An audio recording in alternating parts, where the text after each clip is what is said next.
Olá, está começando mais o Niso Comunidade. No programa de hoje estamos recebendo a coordenadora do Programa de Aperfeiçoamento Docente e também professora de marketing aqui da Universidade de Sorocaba, Carla Pineda Lechugo.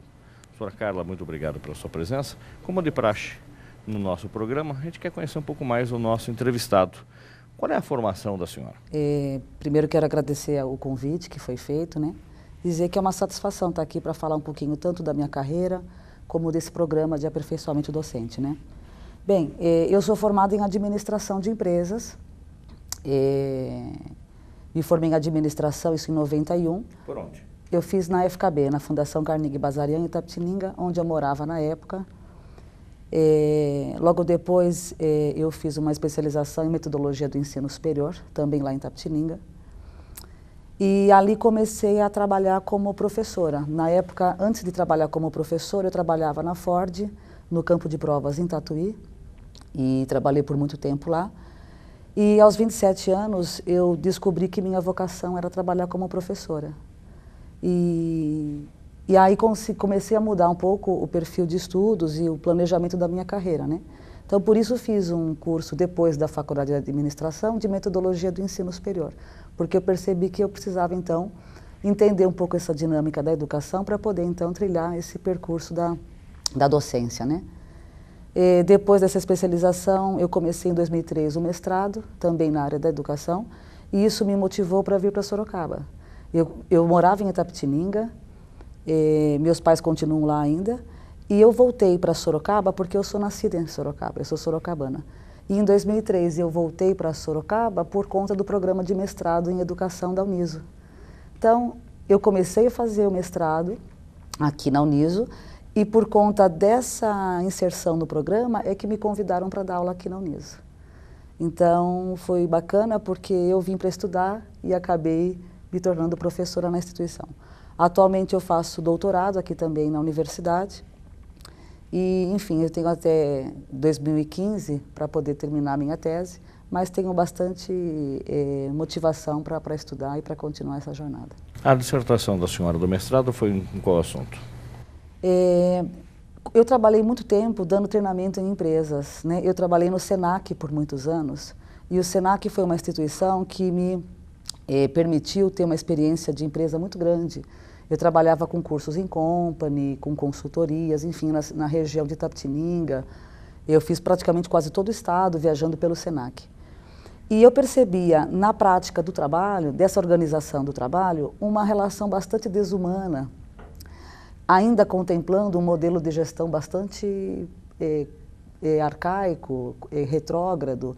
As pessoas, quando eu estava nas empresas, elas se queixavam muito para mim, de que eles eram infelizes, de que o modelo de gestão aplicado naquela empresa contradizia aquilo que eu estava pregando em termos de uma gestão mais participativa, mais humanizadora. E aí foi isso que me motivou para o mestrado. E eu, na verdade, na minha dissertação, estudei sobre esses tensionamentos que existem entre as teorias da administração, e essas teorias da administração nos levam a crer que esses modelos mais atuais promovem participação, diálogo, envolvimento, uma gestão e uma liderança mais compartilhada. E eu via que na prática do trabalho, nas realidades que eu estava observando, isso muitas vezes não se refletia. E, portanto, eu estudei 4 organizações na minha dissertação, que foi o McDonald's, um hospital, uma marcenaria e um banco. E eu ouvi, então, diversos profissionais com relação à questão do assédio moral, né? O quanto que essas pessoas se sentiam infelizes por participar de um modelo de organização do trabalho e de gestão que não lhes permitia trabalhar com autonomia, criatividade e participação. Agora, falando em assédio moral, professor, é um assunto que está muito em voga, a própria mídia sempre comenta sobre isso.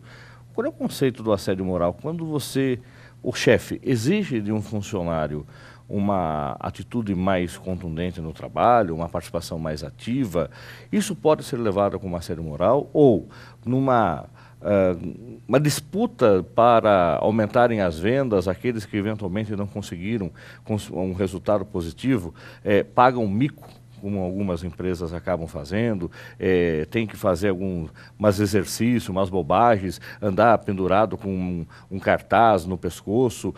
O que é o assédio moral? Quando o chefe exige mais uma ação, uma efetiva atuação na empresa, ou quando ele começa a ser colocado numa situação de vexame. Ok. Bom, a gente tem que entender também que essa questão do assédio moral está muito mais ligado a quem sente. Então, isso é muito subjetivo. Existem N queixas de pessoas que dizem se sentir assediadas moralmente, e são coisas diferentes, são coisas de naturezas diferentes. O que eu percebo é que quando existe um diálogo construtivo, e quando eu falo construtivo quando esse chefe, gerente, coordenador, líder, ele estabelece uma relação de comunicação, de diálogo, é provável que as pessoas que participam desse modelo de comunicação, onde o sujeito não só ouve, mas ele tem condição de se expor e de mostrar um pouco das suas inquietudes, das suas aflições, dos seus conflitos, eu tenho a impressão que essa pessoa não se sente assediada. O assédio moral está muito ligado às questões do sujeito se sentir inferiorizado na relação de poder. Né? Porque se a gente for pensar, são relações de poder que estão aí implícitas nessa relação funcionário, né? Subordinado patrão, chefe, empregado, enfim.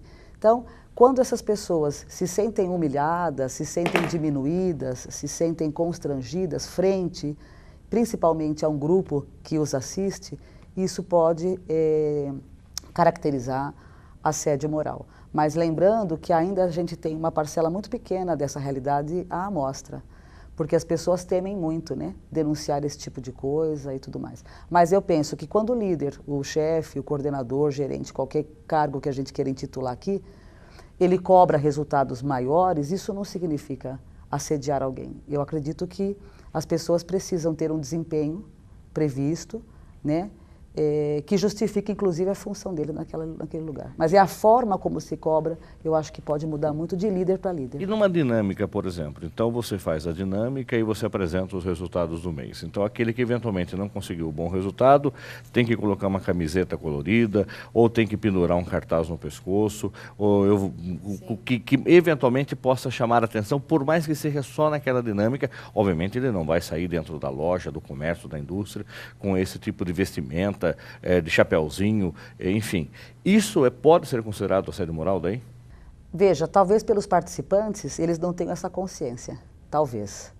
Apesar eu tenho certeza que se sentem constrangidos, não tenho dúvida disso. Porque aí se está se ressaltando o erro, o que teve desempenho menor, né? Quando, na verdade, eu penso que poderia haver uma política de premiação dos que se saíram melhor, sem haver a necessidade efetiva de ressaltar os que tiveram desempenho pior, concorda? Se você premia de alguma maneira os melhores, você não precisa dizer quem não foi bem. Eu acho que você está aí, sim, motivando, né, criando uma atmosfera positiva com relação ao bom desempenho, sem precisar mencionar dos desempenhos que ficaram abaixo da média. E que também podem ser temporários. Uma pessoa pode ter um desempenho bom em algum momento da vida e pode ter um desempenho mediano em outro momento, quer dizer, as coisas são temporais, as coisas são situacionais, né? Então, por isso que é muito perigoso intitular o melhor ou o pior. Eu acho que isso é muito perigoso, porque você pode travar no sujeito, cravar no indivíduo, um rótulo de bom ou mal que pode se eternizar, quando na verdade eu penso que o bom líder é aquele que consegue extrair das pessoas o melhor delas em diferentes momentos da vida, né? Quer dizer, o que é um bom desempenho? Em termos lucrativos, é resultado numérico. Mas eu acredito que a gente tem que saber entender um pouco mais as diferenças pessoais e respeitar um pouco o tempo e o momento de cada um, né? Nós começamos a falar da sua formação, a senhora falou que veio falando isso fazer o mestrado em 2003, começou a trabalhar na universidade, já também naquela época como docente, são praticamente 10 anos que a senhora está aqui na Uniso. Aqui na universidade são 10 anos, exatamente 10 anos. Nesse período a senhora também, a senhora é titular de quais disciplinas? Hoje a senhora também leciona em outras escolas? Isso. Atualmente eu trabalho aqui na Universidade de Sorocaba e também na FATEC de Sorocaba. Tanto na Uniso como na FATEC, eu trabalho sempre componentes curriculares voltados à área de gestão de negócios. Então, aqui na Uniso eu trabalho com marketing, tanto nos cursos de publicidade e propaganda, marketing para hotelaria, estética e vários cursos, e trabalhando disciplinas da área de marketing. Também trabalho aqui na Uniso componentes ligados à gestão, né? Então eu trabalho gestão em agronegócios, modelos de gestão, e são as duas áreas que eu consigo aí dialogar e transitar com mais facilidade. E na FATEC idem, eu tenho tanto cadeiras que eu sou concursada da área de marketing, como, por exemplo, gestão de equipes, inovação e empreendedorismo. São disciplinas que eu trabalho na FATEC aqui de Sorocaba. Aí uma pergunta que os alunos sempre fazem para a gente: professora, além de dar aula, a senhora trabalha? Na verdade, eu só dou aula. Olha que privilégio, hein? Porque, de fato, quando a gente fala trabalho, eu acho que tem toda uma carga impregnada nessa palavra de esforço, de sofrimento, né? Trabalho lembra sofrimento, pesar, e eu acredito que, apesar de não concordar que falam que dar aula é uma arte, eu acho que é uma profissão. Eu não vejo eu como uma artista, não acho que eu sou uma atriz, eu vejo que eu sou uma profissional da educação. Isso que significa que eu sou menos romântica e tenho disso como um ganha-pão e um sustento da minha família. É uma profissão trabalhar como professora, mas não é um trabalho no sentido do esforço.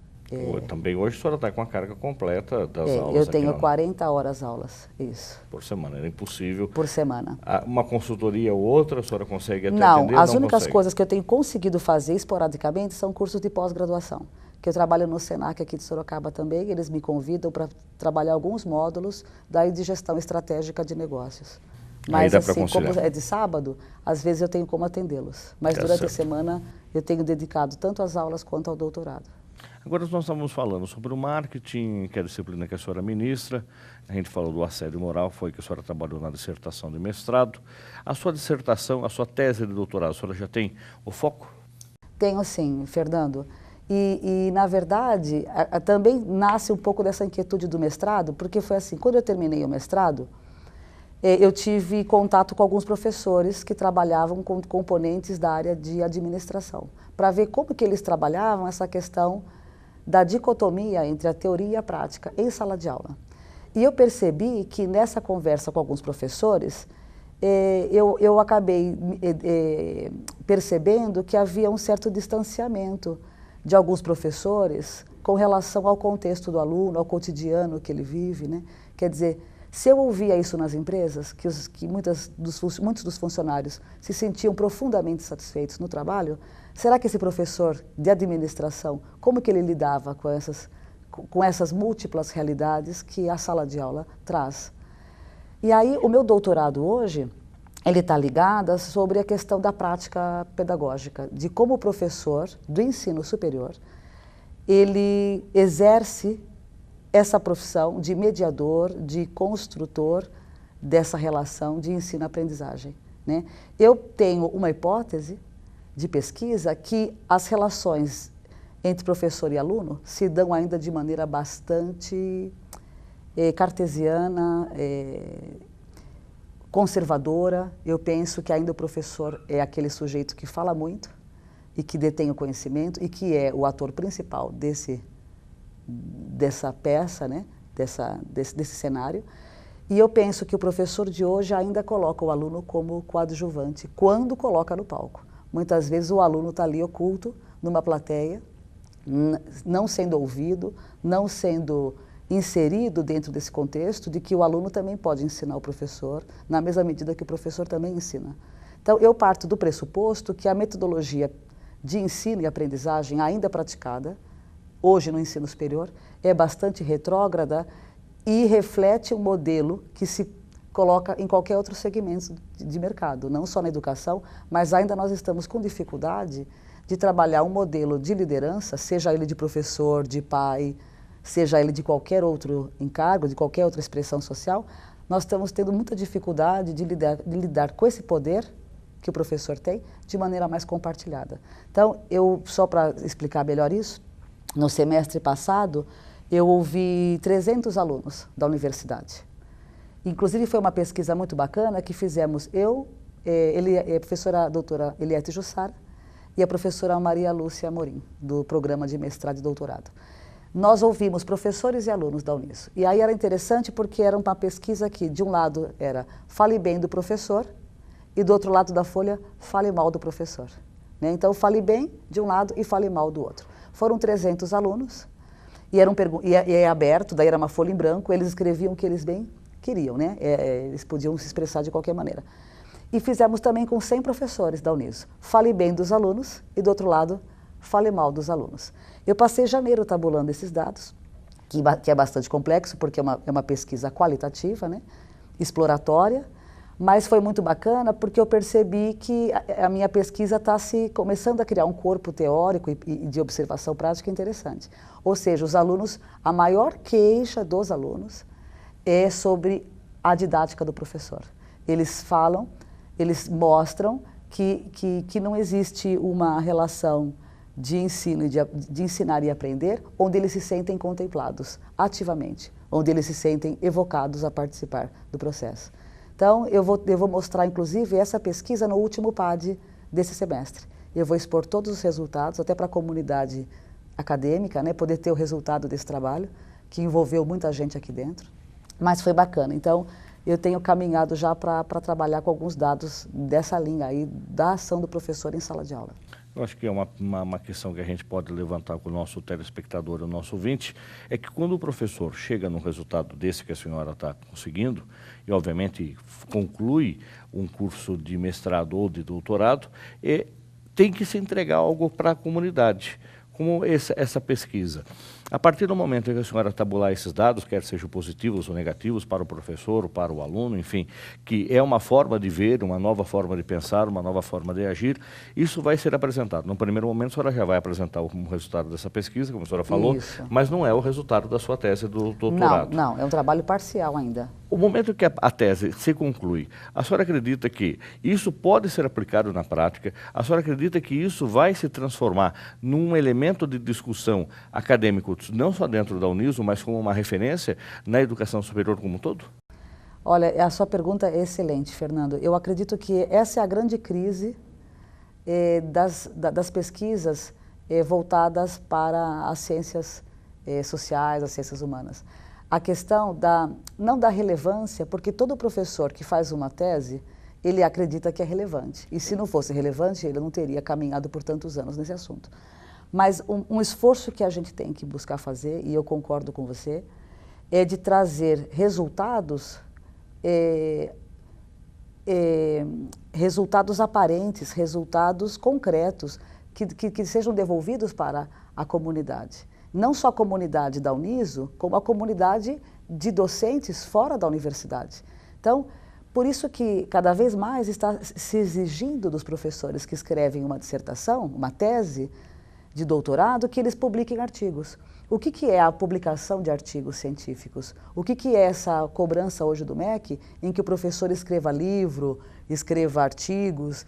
É exatamente não fazer com que essa tese morra numa prateleira empoeirada de uma universidade. À medida que o professor começa a compartilhar artigos para o Brasil e para o mundo sobre os resultados de pesquisa dele, por exemplo, o mês que vem eu vou estar num congresso no Uruguai. Então, é bacana porque nesses congressos a gente pode expor aquilo que a gente tem observado aqui no Brasil e trocar experiências com outros profissionais da educação de qualquer lugar do mundo, né? Seja da América Latina, tem pessoas que vêm da Europa, aqui para o Uruguai discutir. Então, eu penso que um professor pesquisador, ele tem que continuar pesquisando se for para contribuir socialmente, para melhor compreender essa dinâmica que a gente vive, para tentar trazer, não sei se a palavra são respostas, mas trazer algumas contribuições que facilitem a vida das pessoas. Para que estudar, né? Se não para melhorar as condições dos indivíduos nesse contexto que a gente vive hoje. Então, eu concordo com você e tanto é que eu estou fazendo esse doutorado, de verdade, muito com essa vontade de que meu trabalho, quem sabe, eu tenho essa motivação de que eu escreva um livro. Um livro eu queria que fosse bastante simples e didático para pessoas que querem dar aula, para professores que estão iniciando sua carreira. Porque, Fernando, ontem eu estava no PAD, foi o nosso primeiro encontro ontem, né? Do programa de aperfeiçoamento docente. E um professor me chamou muito a atenção, um professor da engenharia, disse assim, olha, eu dou aula há 18 anos, eu dava aula em cursinho, eu dei a vida inteira aula. Mesmo que eu não tivesse planejado isso, a vida me proporcionou ser professor desde os meus 18 anos. E ele disse assim, entre os professores que ali estavam, ele disse, olha, só que eu não sei ser professor. Eu sou engenheiro de formação, tenho mestrado e doutorado nas áreas da engenharia, mas ninguém me ensinou a ser professor. Eu não fiz nenhum curso, eu não tive nenhum apoio, nenhuma sustentação teórica fundamentando as minhas ações pedagógicas. Então ele estava nesse encontro ontem um pouco motivado por essa busca de como é ser professor, né? Geralmente as pessoas se reconhecem professores quando falam bastante, quando são eloquentes. Geralmente o professor é o sujeito que gosta da exposição, gosta do palco, quando na verdade eu penso que tem toda uma ciência por trás tão densa, tão importante, e muitas vezes esse professor, não porque ele não queira ter esse aporte, não que ele não queira estudar, é que a vida não exige isso dele. A vida acadêmica, todo professor para dar aula tem que ter mestrado e doutorado, mas principalmente na área em que ele vai dar aula. Pode perceber, um administrador de empresas, tanto melhor que ele tenha mestrado e doutorado em administração, quando eu penso que isso é um equívoco. Porque esse professor, para dar aula, na minha percepção, ele teria que, obrigatoriamente, ter algum curso de natureza pedagógica. Nós vamos dar um rápido intervalo, voltamos já já com a professora Carla Pineda Lechugo, falando então do que ela já citou aqui, desse programa de aperfeiçoamento docente da Uniso e falando um pouco mais sobre marketing. Não saia daí.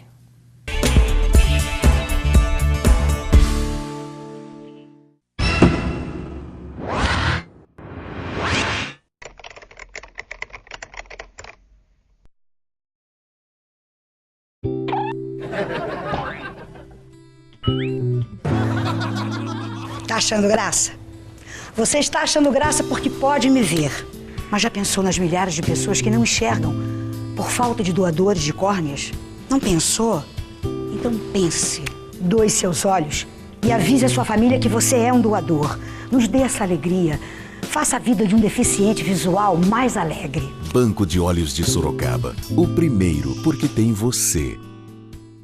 O homem descobriu que podia muito mais quando passou a andar junto, na companhia uns dos outros. Desde criança, quando se juntou ao grupo de amigos, à classe de balé ou ao time de futebol.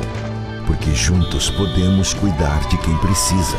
Porque podemos escolher entre ficar juntos ou não. Podemos escolher entre sorrir juntos ou deixar o sorriso de lado. Mas podemos sempre voltar atrás e crescer, porque juntos podemos fazer mais um pelo outro. 40 anos de Unimed Sorocaba. De olho no futuro, nosso presente é cuidar de você. Todos os dias você desperta para uma nova vida. Renasce para um mundo que acontece num piscar de olhos. Por isso é importante poder confiar em algo além da sua visão. A Cruzeiro FM leva ao seu rádio a informação segura, atual, exata e imparcial. Assim você fica sempre informado de tudo o que acontece diante dos seus olhos, mesmo quando eles estão fechados. Cruzeiro FM. Você confia de olhos fechados e ouvidos bem abertos.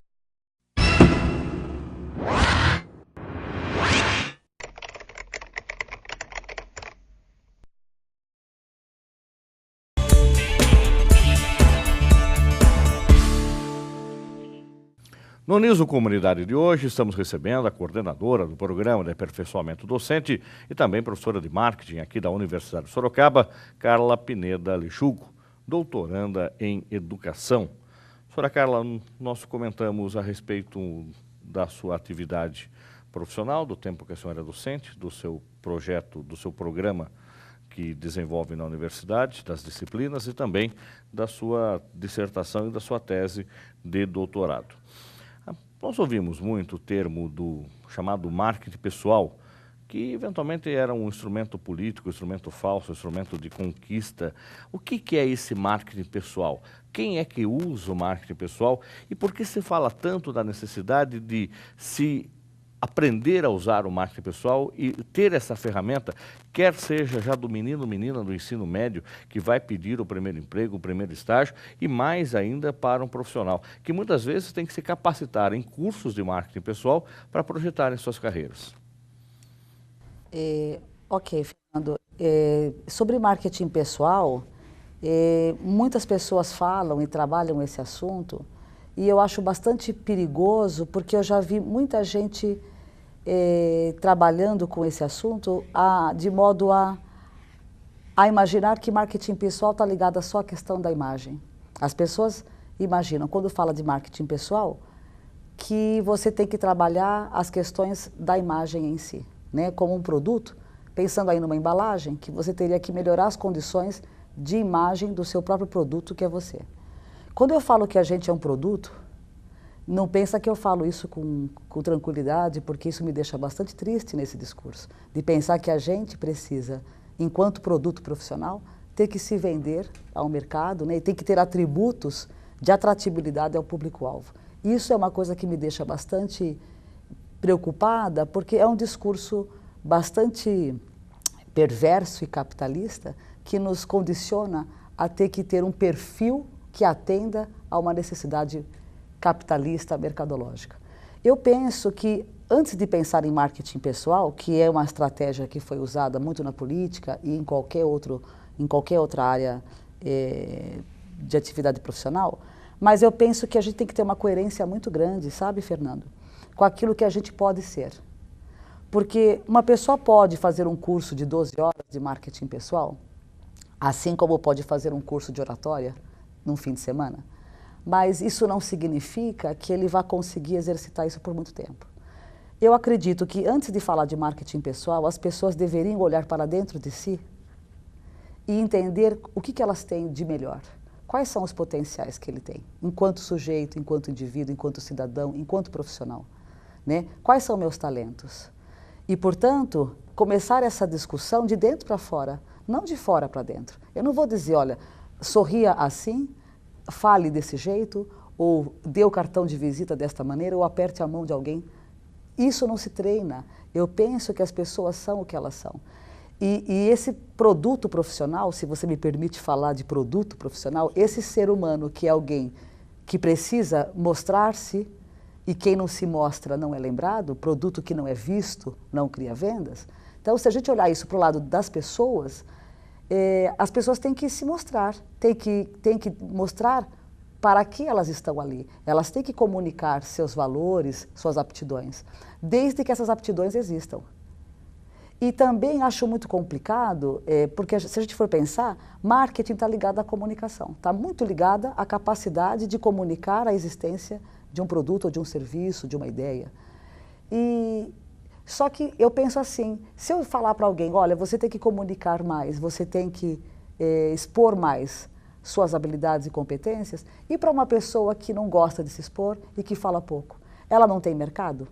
Então, o que eu penso? Que não existe um produto ruim, eu não acho que exista um profissional ruim. Existe um profissional que tem que encontrar o seu mercado de trabalho, que exija aquelas atribuições, aquelas competências. Eu não sou a favor daquele protótipo da revista Você S.A., sabe, os 5 modelos de perfil do profissional ideal. Acho aquilo absurdamente perigoso. Quer dizer, seja comunicativo, seja altruísta, saiba, seja flexível, seja isso. Então, são modelos estáticos de competências que não atendem a todos. E aí essa pessoa vai dizer, bom, então eu sou um produto profissional que não vou me vender, não tenho mercado. Então, quando a gente fala de marketing pessoal, eu penso que, antes de qualquer coisa, é preciso que você conheça a si mesmo, e é uma coisa meio bíblica, né? Conhece-te a ti mesmo. Acho que é fundamental você saber quem você é, seus valores, suas competências e suas limitações, fundamental. Entender qual é o mercado que você pode se inserir com base nas suas competências, que política de preço se pratica nesse mercado, até para você saber qual seria o teu preço frente a um preço de mercado. Penso que você tem que pensar numa imagem sua coerente com aquilo que você se propõe a fazer. Eu penso que não posso também falar, põe o cabelo assim ou bota uma blusa assado, porque cada profissão requer um tipo de imagem que fica mais adequado. Então, eu concordo que o marketing pessoal é importante, mas também penso que tudo isso tem que ser muito verdadeiro, sabe, Fernando?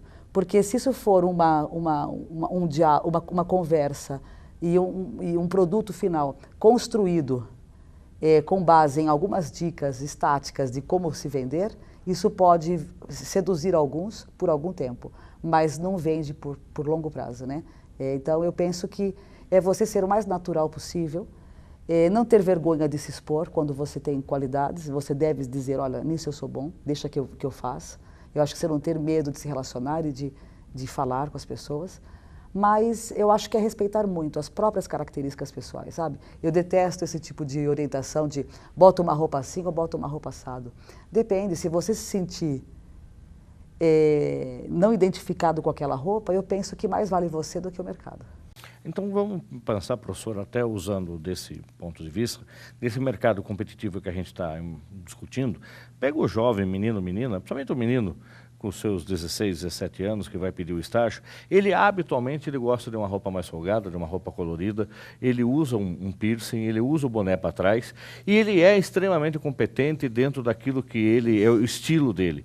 Agora, de repente, você tirou o boné desse menino, você penteou o cabelo dele de outro jeito, você manda ele tirar o piercing, manda ele tirar o brinco, aí ele põe uma camisa social nesse menino, ele não vai ficar quadradinho, ele não vai ficar sem saber o que fazer, e de repente o conteúdo que ele tem, a capacidade que ele tem para aquele momento é esquecida, porque ele tem que se apresentar dessa forma? Isso.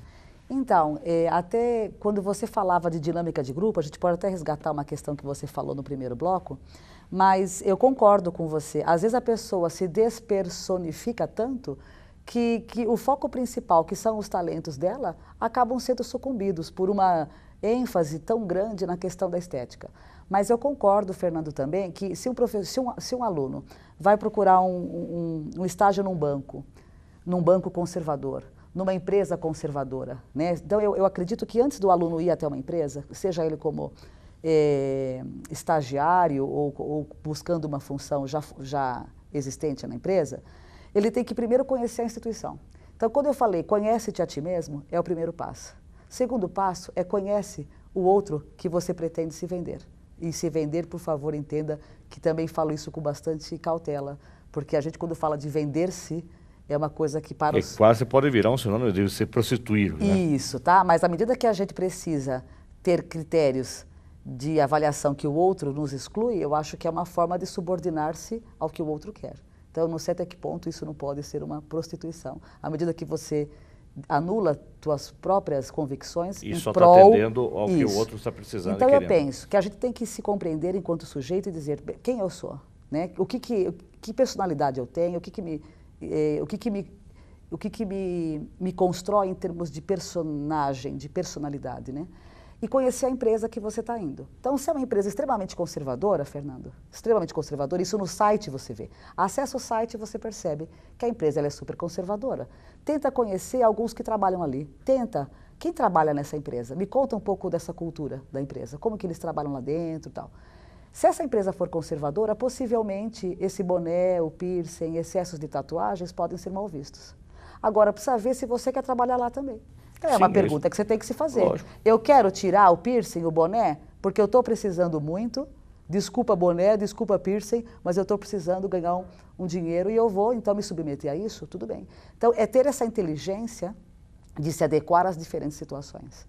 Isso eu acho que é marketing pessoal. E não uma receita pronta, mas adequação, percepção, análise, bom senso. Se você vai numa empresa publicitária, de comunicação, de design, talvez o boné para trás, um piercing, a tatuagem, é o código comum de vários que estão ali dentro. Eu vi uma imagem esses dias até no Face que mostrava isso, mostrava um publicitário desempregado. Ele estava de terno, gravata, cabelo cortado, barba feita. Esse era o publicitário desempregado. O empregado ele estava de camiseta, cabeludo, barbudo, com piercing e com brinco, feliz da vida trabalhando na área que ele mais conhecia.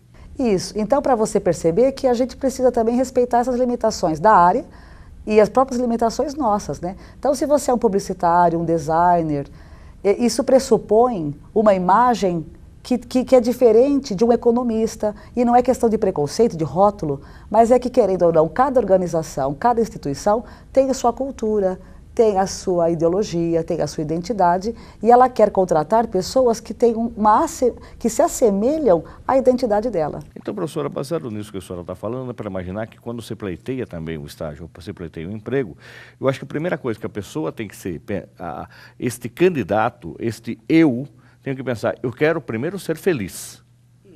Para depois eu falar, bom, eu agora quero ser feliz e ganhar dinheiro numa empresa que também me aceite do jeito que eu sou. Isso. E sabe, quando você fala de ser feliz, eu estava ouvindo a rádio a semana passada, pena que eu não vou saber a fonte aqui para citar, mas eu ouvi na rádio a seguinte pesquisa, que 50% dos profissionais hoje no mercado são infelizes no trabalho. Isso me chamou a atenção. E aí, inclusive, tem se discutido muito sobre o que é ser feliz, né? Sobre a questão da felicidade e tal, que eu vejo que cada vez é mais temporal, é mais subjetiva, e são momentos mesmo, né? E acho que ser feliz é muito mais um balanço de bons momentos do que maus momentos, porque a felicidade completa não existe, é utópica, né? Mas, quando uma pessoa vai procurar planejar a carreira dela, eu penso que ela tem que descobrir seus propósitos, aquilo que ele faz de melhor, aquilo que ele faz com mais facilidade. Possivelmente, quando ele estiver trabalhando em alguma coisa que ele tenha que fazer menor esforço, que a gente pode falar de talento, habilidade, dom, quando ele explora no trabalho aptidões que são intrínsecas, que são inatas, ele tem menor esforço. E, portanto, essa equação sugere que ele tenha maior grau de satisfação no trabalho. Então, e ganhar dinheiro também, eu sempre falo para os meus alunos, eu percebo que a geração de hoje é uma geração que está muito inquieta para ganhar dinheiro. E eles querem ganhar dinheiro amanhã. Eles querem sair da faculdade e no primeiro ano ter já um emprego bom, ou um trabalho como freela, bom, e eles querem ganhar já seus 8 mil reais por mês, 6 mil, 10 mil reais por mês. Eu percebo que a geração Y, essa geração que a gente hoje ensina, eles têm uma pressa, assim como eles foram criados com o speed, com essa alta velocidade, eles pensam que a carreira também, ela caminha na velocidade do tempo deles. Quando, na verdade, ser feliz e ganhar dinheiro na profissão é algo que eu entendo que é uma relação de longo prazo. Os primeiros 7 anos depois de formados, um aluno depois de formado, 7 anos depois, ele ainda está semeando muito a terra, está tendo que adubar muito a profissão dele, e eu acho que os frutos de dinheiro, de uma renda melhor, de um salário melhor, eu acredito que a gente alcança em torno dos 15 anos, enquanto profissionais já no mercado. Nós vamos para um rápido intervalo, voltamos já já com a professora Carla Pineda Lechugo, falando do programa de aperfeiçoamento docente da Uniso. Não saia daí.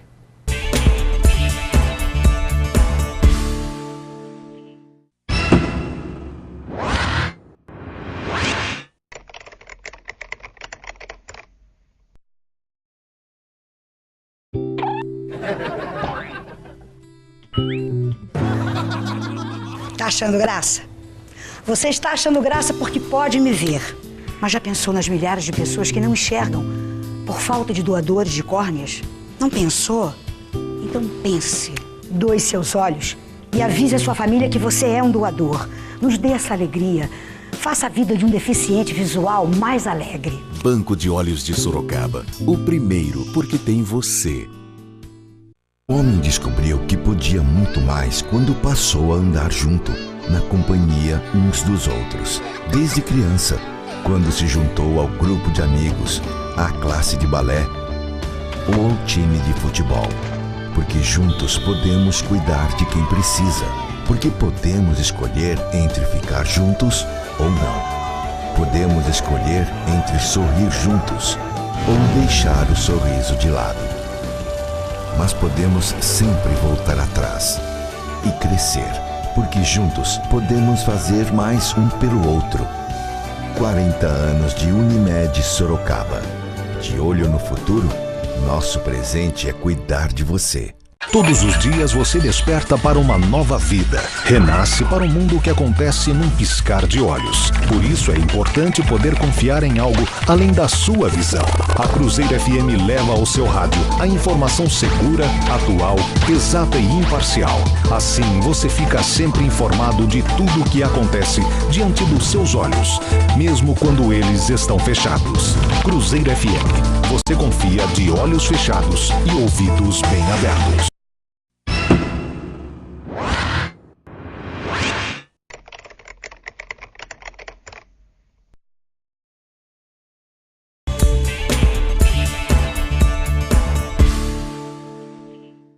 No Niso Comunidade de hoje, estamos recebendo a coordenadora do Programa de Aperfeiçoamento Docente, titulado PAD, e também professora de marketing da Uniso, Carla Pineda Lechuco. Senhora Carla, chegamos à 9ª edição do Programa de Aperfeiçoamento Docente. E o que é este PAD?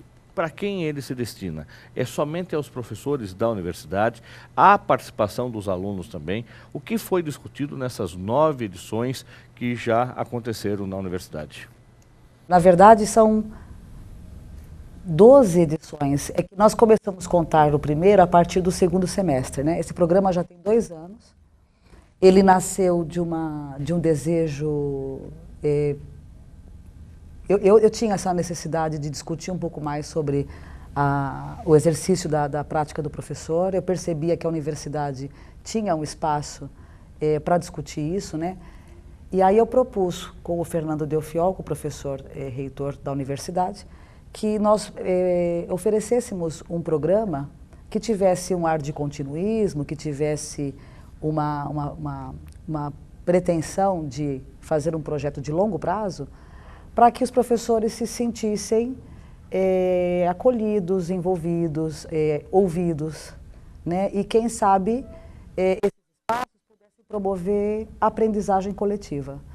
Porque, como eu falei para você no outro bloco, o professor ele estudou muito, ele conhece muito sobre a área que ele ensina, mas ele conhece pouco sobre como ensinar, né? Como criar estratégias pedagógicas mais assertivas.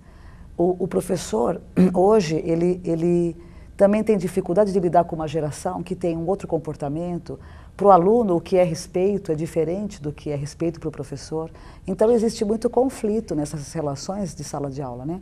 Então, o PAD nasceu com esse propósito, de criar encontros de natureza pedagógicos para os professores da Uniso, da Universidade de Sorocaba. Claro que nós já tivemos, nesses encontros, Fernando, outros professores. Já tivemos professores da UFSCar que vieram e que souberam e vieram assistir. Às vezes tem alunos do programa de mestrado e doutorado que também se inscrevem. Então, não que nós estejamos fechados. Outros professores que queiram participar, eles são bem-vindos, né? Mas, inicialmente, e a maior parte das pessoas que se beneficiam desse programa são os professores aqui da instituição. Agora, qual é o retorno que se espera para o aluno? Para quem está nos acompanhando, uma vez que a gente chega nessa discussão, ela tem uma proposta. Sim. Então, se discute, por exemplo, acho que um dos temas que eu me lembro agora, depois gostaria que a senhora citasse outros que foram importantes, todos eles com certeza são, mas o que foram que deram mais destaque, esse da geração Y. Eu tenho 45 anos de idade, milito há 30 anos já na área do jornalismo, estou na docência há 19 anos e realmente a gente percebe isso. O aluno hoje que... Eu já estou dando aula para a segunda geração. Isso. Eu estou dando aula para filho de aluno. Isso. Então, como é que é a relação? Antes era uma relação, o aluno me intitulava e chamava de senhor e de professor. Hoje ele chama de Fer. Isso. Tá? E aí, como é que eu faço? Eu sento com ele no mesmo nível ou eu continuo no palco para conversar com ele? Essas discussões, elas têm um propósito fim. Nessas 2 horas de reunião, se discute o problema, se apresenta um caso e se dá uma resposta? Olha, Fernando, é uma vez por mês que nós nos encontramos. Eu acho que são insuficientes esses encontros, né? Porque a gente não consegue contemplar todas as inquietudes e os problemas uma vez ao mês. Mas também é melhor que nada, né? Melhor do que se não tivesse encontro nenhum. Sem dúvida. Nesses encontros, a gente traz... Cada encontro é feito por um professor. Então, quando nós fizemos sobre a geração Y, era uma equipe de 2 professoras do programa de mestrado que estudaram e estudam esse assunto e que trouxeram quem é esse aluno, o que é para eles respeito, como que se estabelece a relação de poder hoje nas relações entre a geração X, que é a nossa geração, e a geração Y. Então, quando a gente trabalha no programa do PAD, a gente trabalha das 2 às 5, são 3 horas, onde a gente começa com uma problematização sobre o tema, né? Esses problemas que a gente começa suscitando são de natureza bastante cotidiana.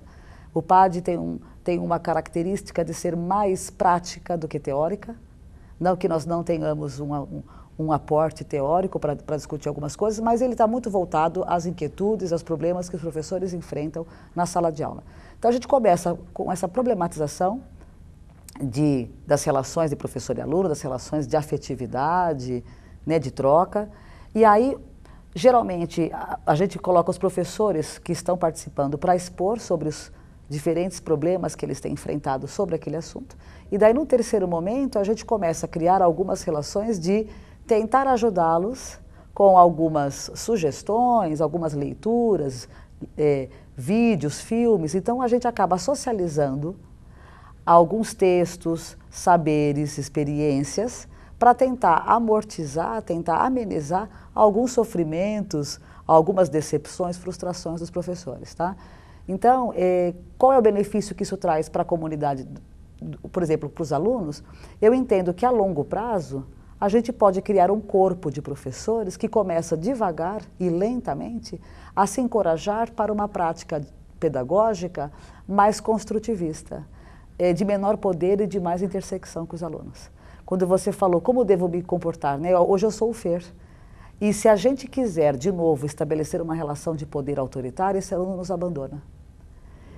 Porque para eles, eles não conseguem mais respeitar o poder, eles admiram as pessoas, é diferente. Respeito vem para eles da admiração, quando antigamente o respeito vinha do poder e do medo.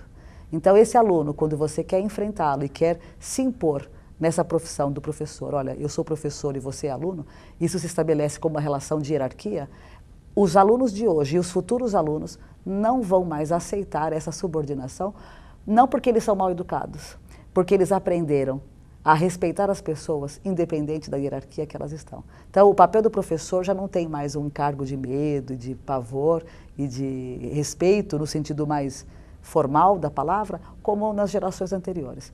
Então, eu pretendo que o PAD seja um programa de longo prazo, nós não pretendemos transformações, a gente não espera transformações abruptas, até porque mudança de comportamento se dá numa situação muito lenta, de reflexão coletiva, né, Fernando? Quer dizer, eu não tenho lá no PAD nenhuma receita pronta, nem o professor que vai lá também vai com as respostas, mas a gente provoca um grande mal-estar no sentido da reflexão, da troca. E o que é muito legal, Fernando, que um professor ensina o outro. Ontem nós tivemos o nono encontro com a professora Ana Laura, doutora Ana Laura Schillemann, que é agora, inclusive, coordenadora do curso de pedagogia.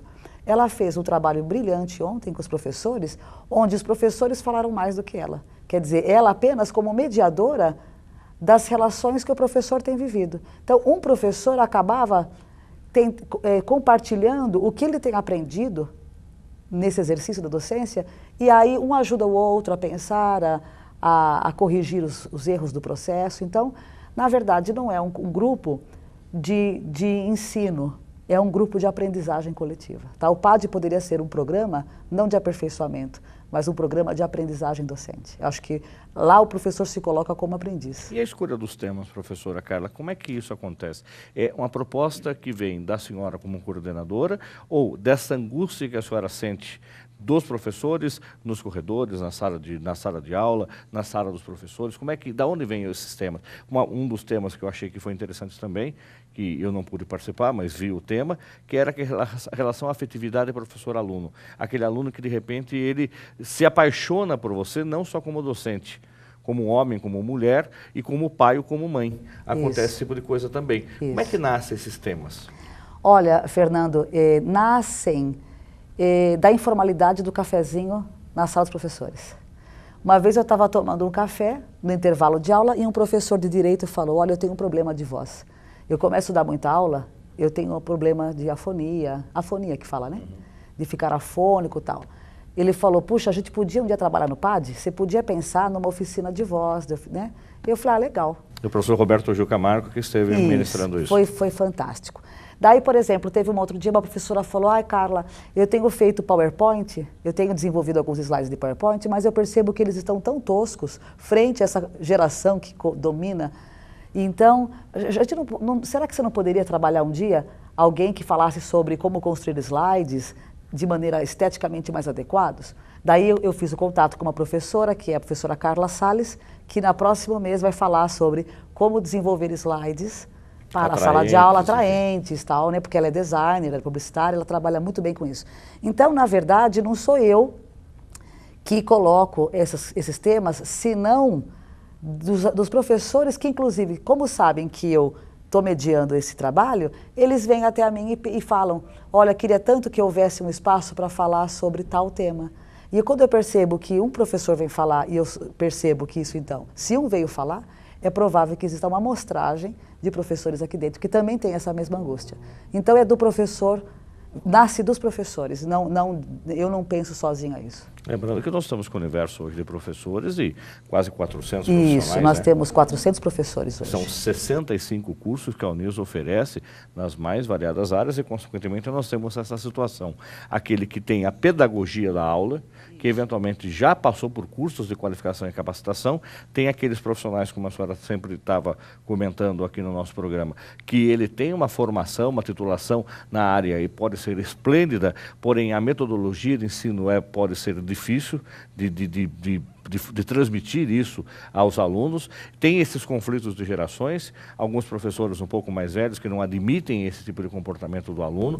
Tem o professor mais novo que tem praticamente a idade do aluno. Isso. Né? Então nós temos um universo hoje que bastante heterogêneo. Que numa reunião dessa natureza como o PAD, se troca muito, tenho certeza, né? Muito bacana. Olha, não tem nenhuma reunião do PAD que não seja extremamente interessante pela heterogeneidade que ele representa. Primeiro porque são professores de todas as áreas. Então tem desde o professor da estética, da equinocultura, da engenharia e da gastronomia. Então é uma riqueza muito grande, de faixas de idade também muito grandes, e muito bacana que tem professores muito jovens que vão e professores com muito tempo de casa, o que para mim foi uma surpresa muito agradável, porque aí a gente percebe que nessas diferenças a gente aprende mais do que se fôssemos todos muito parecidos. Né? Consequentemente, é a Uniso preparando e capacitando os professores para dar o melhor para você. Você que é o nosso ouvinte, o nosso telespectador, você que é o nosso aluno da universidade, você que pretende ser aluno da universidade, percebe então essa preocupação da universidade e não só colocar o professor dentro da sala de aula, mas capacitá-lo permanentemente para que ele tenha condições de levar o conhecimento que ele tem, que ele adquiriu, para você que é estudante. Professora Carla, nós estamos chegando ao fim do nosso programa. Eu gostaria que a senhora deixasse um contato, um e-mail de contato com o nosso ouvinte, com o nosso telespectador, para eventualmente, se alguém quiser discutir alguma coisa que foi falado aqui a respeito de marketing, convidá-la para uma possibilidade de uma palestra, numa associação, numa igreja, num grupo de estudo, enfim. Gostaria que a senhora se colocasse à disposição. Ok. Bom, eu quero agradecer ao convite, Fernando, pela possibilidade de poder falar um pouco mais do nosso trabalho aqui da universidade, né? Quero deixar aberta esse convite, né? Aqueles que têm interesse de discutir sobre questões de natureza mais pedagógicas, o PAD acontece todas as terças-feiras, a última terça-feira do mês, né? Aqui na própria universidade. E meu e-mail é carla.lechugo@prof.uniso.br. Então, fiquem à vontade de me escrever, de me solicitar qualquer material. Enfim, eu estou aqui para aprender junto com vocês e para contribuir da melhor forma possível. Obrigada. Ok, professora Carla, muito obrigado pela sua participação. Obrigada, Fernando. O programa Uniso Comunidade termina aqui. Se você tiver alguma sugestão para o programa, envie para unisocomunidade@uniso.br. Agradecemos a sua audiência e até o próximo programa.